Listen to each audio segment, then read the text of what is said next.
Hi, my name is Andrew Feustel. I'm a NASA astronaut.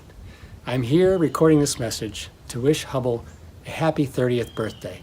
I want to give thanks to the Cité de l'espace, the students from the Association UPS, and the Association AACE for making this message possible. 11 years ago, I was fortunate to fly on the STS-125 mission to the Hubble Space Telescope, servicing Mission 4.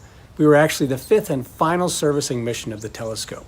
We spent 5 days doing spacewalks on the telescope and upgrading its batteries and electrical components.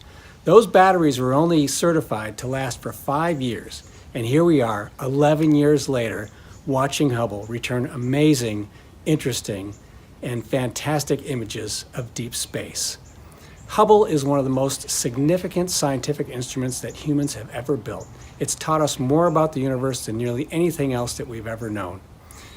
We're lucky to have an opportunity to have been there. We wish Hubble the very best in its future, and we really do wish it a happy 30th birthday. Thank you for listening. We wish you the best for your adventures.